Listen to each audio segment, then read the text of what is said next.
that brings us to the end of the Old Testament. This is where we have an interlude, what's referred to as either the Second Temple period or the intertestamental period. And this is really important. This is something that, I don't know, maybe out of all of the stuff that we talk about, this might be the most helpful because this is really what makes sense of the New Testament. Because if you think about the Old Testament, and think about the New Testament, when you read them, there seems to feel like there's like a missing chapter in between, right? Like we said the other day, like why do we hate the Romans so much all of a sudden? Because in the Old Testament, the Romans just didn't even exist really. And so why are things happening the way that they are, right? And this period in between, this really helps to make sense of that. And this is where reading the Apocrypha can be helpful.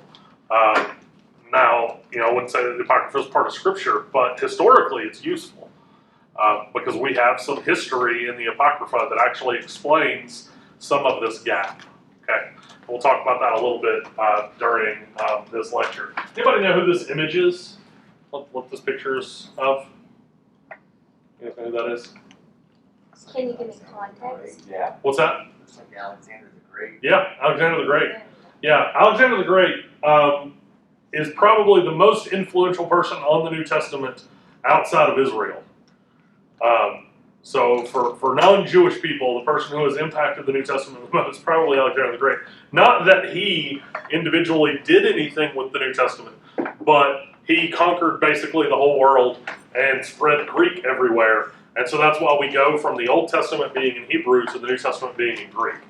And so that has a huge impact on the New Testament. This is why the interlude, this is why Alexander the Great is our background. Okay. So start off, I'm going to read this for you and just want to hear what you think. So this is a remarkable person. Before he was born, his mother had a visitor from heaven who told her that her son would not be a mere mortal, but in fact would be divine. His birth was accompanied by unusual divine signs in the heavens. As an adult, he left his home to engage on an itinerant preaching ministry. He went from village to town, telling all who would listen that they should not be concerned about their earthly lives and their material goods. They should live for what was spiritual and eternal. He gathered a number of followers around him who became convinced that he was no ordinary human, that he was the Son of God. He did miracles to confirm them in their beliefs. He could heal the sick, cast out demons, and raise the dead. At the end of his life, he aroused opposition among the ruling authorities of Rome and was put on trial, but they could not kill his soul. He ascended to heaven and continues to live there to this day. To prove that he lived on after leaving this earthly orb, he appeared again to at least one of his doubting followers, who became convinced that in fact he remains with us even now. Later, some of his followers wrote books about him, and we can still read about him today. But very few of you have seen these books, and I imagine most of you probably do not even know who this great miracle-working Son of God was. Who does this sound like? Sounds like Jesus, but it's Sounds not like him. Jesus. But Right. it's probably Sounds like Jesus. Why do you think it's not Jesus? because it's saying that you probably haven't read the books, Yeah. and it's talking about that he went to one person, Yeah. and Yeah. not the group of Because people. like Yeah. 500 And it didn't people say that he saw came him. back. Yeah. Paul says he appeared to 500 people, right? Yeah. So it sounds like Jesus, but it's not Jesus. Okay, this is the opening to a book by Bart Ehrman called How Jesus Became God.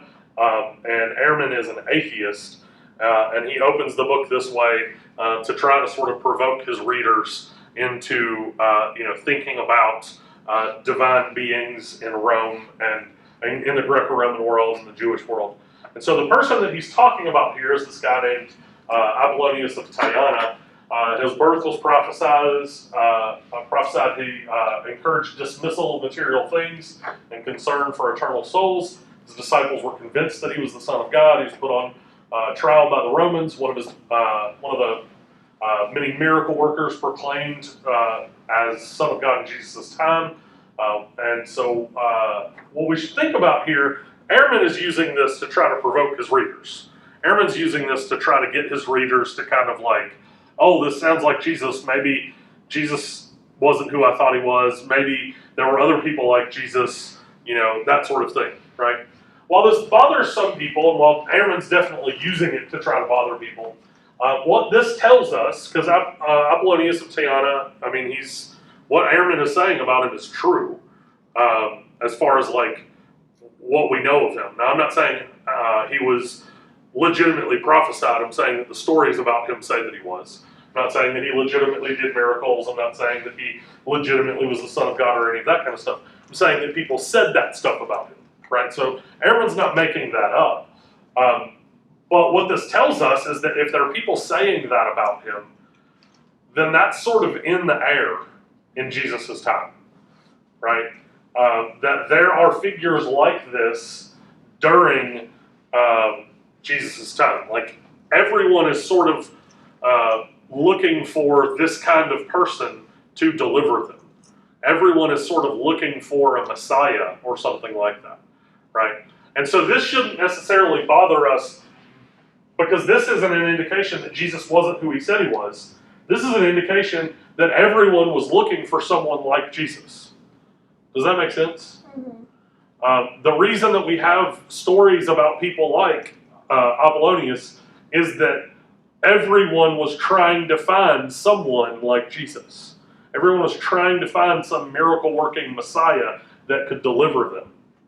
And so this contextualizes the New Testament for us. This is why, if you're reading the Gospels, have you ever noticed when you read the Gospels that there are times when the religious leaders seem to be on Jesus' side, and then there are times where the religious leaders seem to be opposed to him?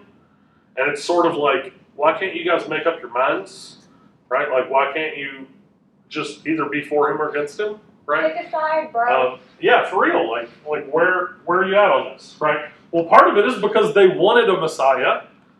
They just didn't want the kind of Messiah that Jesus was, right? And so there are times where they're like, hey, we like this guy. And then there are other times where they're like, whoa, no, don't like this guy, right? And so they kind of, a little bit back and forth there, right? So Greco-Roman religion during this period of time, the word religion comes from the Latin word religio, which just refers to binding. So Greco-Roman religion, the idea is that like you're binding yourself to practices or a god or something like that. Like you're connecting yourself with something, right? And so the major differences here, and this applies to the A&E as well, but definitely applies to the Greco-Roman world, is that religion for them was not like, the way that we tend to view religion in America is sort of like what we refer to as like the sacred secular divide. You guys know what that is? Sacred secular.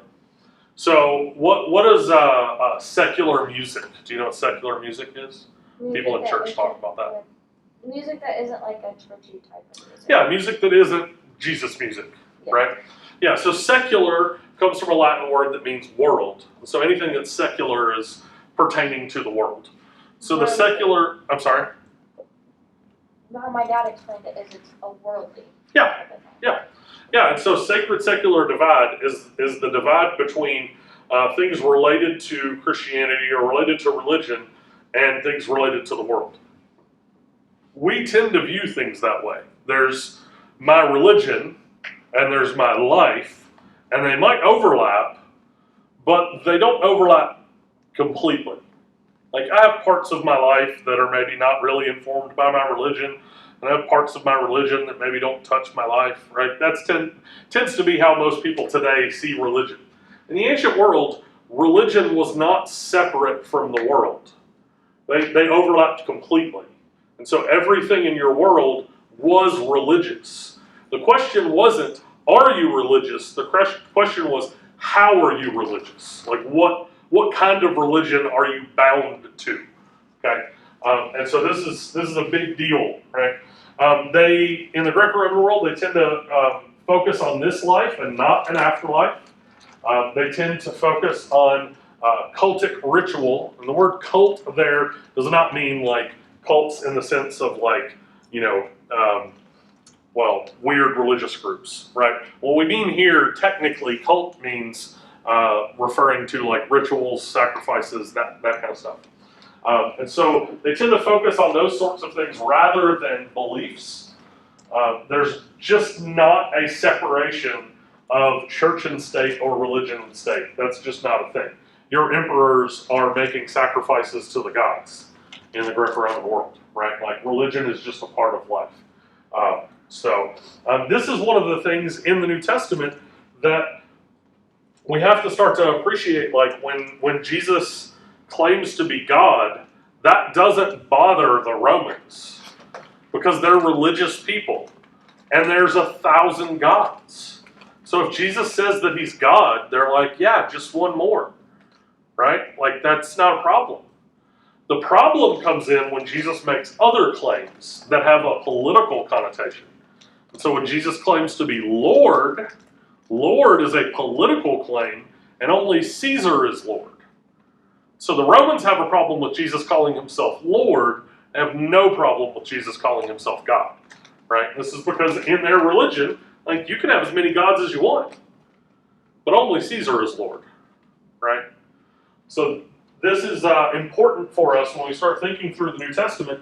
This kind of development, this isn't there in the Old Testament. We're not dealing with the Romans in the Old Testament, but they show up. The Greeks and the Romans show up in force in between the Old Testament and the New Testament. And so when we get to the New Testament, we have to start thinking about some of this stuff, right? Another thing that they have is sort of this pyramid of polytheism. Which is that there are all of these different levels of beings. If you think about the Old Testament, can you think of any place in the Old Testament that talks a lot about angels or demons? There's not much, right? Did you think of one? No. Yeah, there's not a lot in the Old Testament about angels or demons. There's a lot about God. There's a little bit about Satan. Some fallen angels. Some fallen angels. There's just not a lot. Just not a lot about angels and demons. But by the time we get to the New Testament, it's like Jesus can't go anywhere without running into demons, right? Well, by the time we get to the New Testament, like the worldview has shifted. So in the Old Testament, their worldview, whether it was a demon or not, they just didn't think in those terms. Right? Like nobody in the Old Testament was really thinking like everything's a demon. But by the New Testament, like everybody thinks everything is a demon, right? Like everything. Because they have this tiered view of the world that you have gods, and then you have all of these other different levels of entities, right? And some of them, you have this term daimonia, which is where we get the word demon, and daimonia just meant like a powerful spirit that resided in an area, right? And so that's where we get the word demon. And so this is happening in what we would call the intertestamental or Second Temple period, in between the Old Testament and the New Testament. This kind of view is developing. So when we get to the New Testament and we start running into demons at every corner, it's because people are starting to think in those terms. Whereas in the Old Testament, they just weren't. They were thinking about gods and people, and that was it, right? There weren't really, the only places where there's anything complicated in between those two are really like the Nephilim when we see the sons of God, and it seems like it's more than a person, but maybe less than God. And so there are some passages that talk about the sons of God that kind of maybe blur the line a little bit. There aren't that many of them, right? There's Genesis 6, there's some stuff in Job, there's a few other passages like that. There's just not a ton of them. But in the New Testament, like I said, it's like Jesus, everywhere Jesus goes, demon, demon, demon, demon, demon, right? All over the place, right? And so that's part of their worldview. Now, I should say, when I say that, I'm not saying that demons didn't exist in the Old Testament. I'm not saying that the culture made up demons, right? I believe that demonic entities exist, right? So I'm not trying to just explain this away culturally. What I'm saying is that in the Old Testament worldview, that isn't a category that they thought of, really. So they would have just seen those things as like gods, Like those are just part of, maybe that's a Canaanite god, or maybe that's an Egyptian god, or maybe that, whatever. They just wouldn't have seen it in terms of demons, right? But by the New Testament, that thinking has shifted. Okay, So I have a question. go for it. So so they were demons, right? Though. In the Old Testament, Yeah. And Yeah, I now would say they were probably. gods. yeah, I would say So- probably they saw things that. I mean, if you think about Exodus, Pharaoh's magicians are able to do things that seem supernatural. So there has to be some sort of supernatural entity other than God that's enabling those magicians to do what they're doing. And demons are bad. Yes. Okay, so they saw bad entities Yeah. as a good thing. No. Just as a divine thing, right? They when I say they saw them as gods, I'm not saying that they saw them as things that they should worship. They were just their categories. They're humans and they're gods. Okay. And so if that thing's not human, it's a deity of some kind, Mhm. right? And so you think of when Moses goes before Pharaoh and he throws his staff down, and oh man, it broke. That sucks. I've just been playing with this in my pocket and What is it? it's yeah, and it broke. So I'm gonna have to try to fix Isn't it that. one of those cat-like things? It's similar to it, but it's not. Yeah. So you're thinking of a rosary? Mhm. Yeah. Prayer beads. It's they're Anglican prayer beads. So anyway, that's a bummer that broke. All right, I forget what I was talking about. They Deities. saw them as deities, Yeah. but not like good or bad. It was just some sort of divine being Yeah. that they couldn't fully comprehend. So that's the category that they're working with, right? Is that if this thing isn't human, then this thing is a deity of some sort. It's a god of some sort, right? That's just how that works, right? Those are the categories that we're working with, right? That isn't to say that those things are legitimately God. That's just to say that that's how they would have seen it. Yeah, I was just confused. I was like, so they were worshiping demons. Okay. Yeah. Well, I mean, when they're worshiping idols, they are, right? When they're worshiping idols, they are worshiping demons. I mean, that's what Paul says in the New Testament, and that's what Isaiah kind of hints at. Is if they're worshiping idols, they are worshiping demons. But in the Old Testament, they wouldn't have really necessarily seen it that way. They wouldn't have seen the difference or anything. No, they would see the generic term for God, Elohim, can apply to kind of any supernatural entity. It can apply to angels, even. Angels can be Elohim. They're just deity, supernatural thing. And they would have just seen that thing as an Elohim. It's a supernatural thing, right? But by the New Testament, it's like there's a very clear here is God, and here is this kind of angel, here is this kind of angel, here is this kind of angel, here are these demons, here are these demons, here are these demons, and then here's people. How did they get to that understanding? Yeah, they get to that understanding just because of over time, people start kind of speculating about that stuff, Okay. right? And so people start kind of saying well, I think this is how it works. Well, I think this is how it works. And they kind of and some of it's just hogwash, right? Like some of it's that's just dumb. Solomon and his magic rings battling demons, right? There's stuff like that people write that you're like, that's silly, right? Like that's just silly. A but- storybook for children. Right. But some of it is oh yeah, no, that checks out, right? And then by the time you get to the New Testament, they're like, yeah, this is how it works, right? Yeah.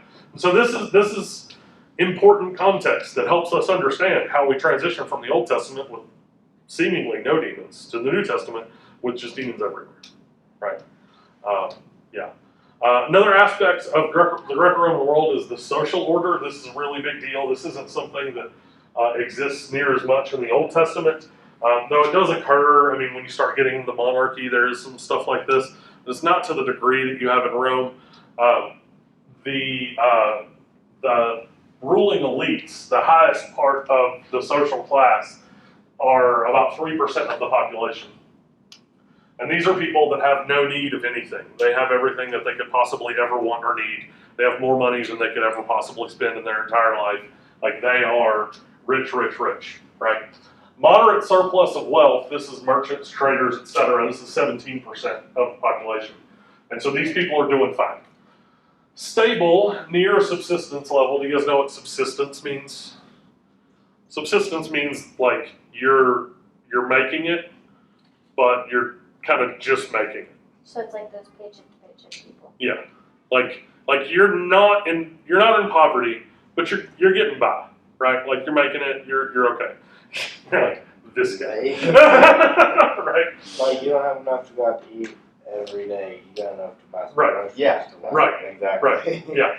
And so stable near subsistence level, this would be like maybe you could go out to eat every now and then, right? Like this is like you're stable, you're subsistence, but you're stable, right? Subsistence level is like right on the edge of paycheck to paycheck. Like you're like one missed paycheck away from your life falling apart, right? Like that's subsistence level. That's like And that's 30% of the people. Yeah. That's sad.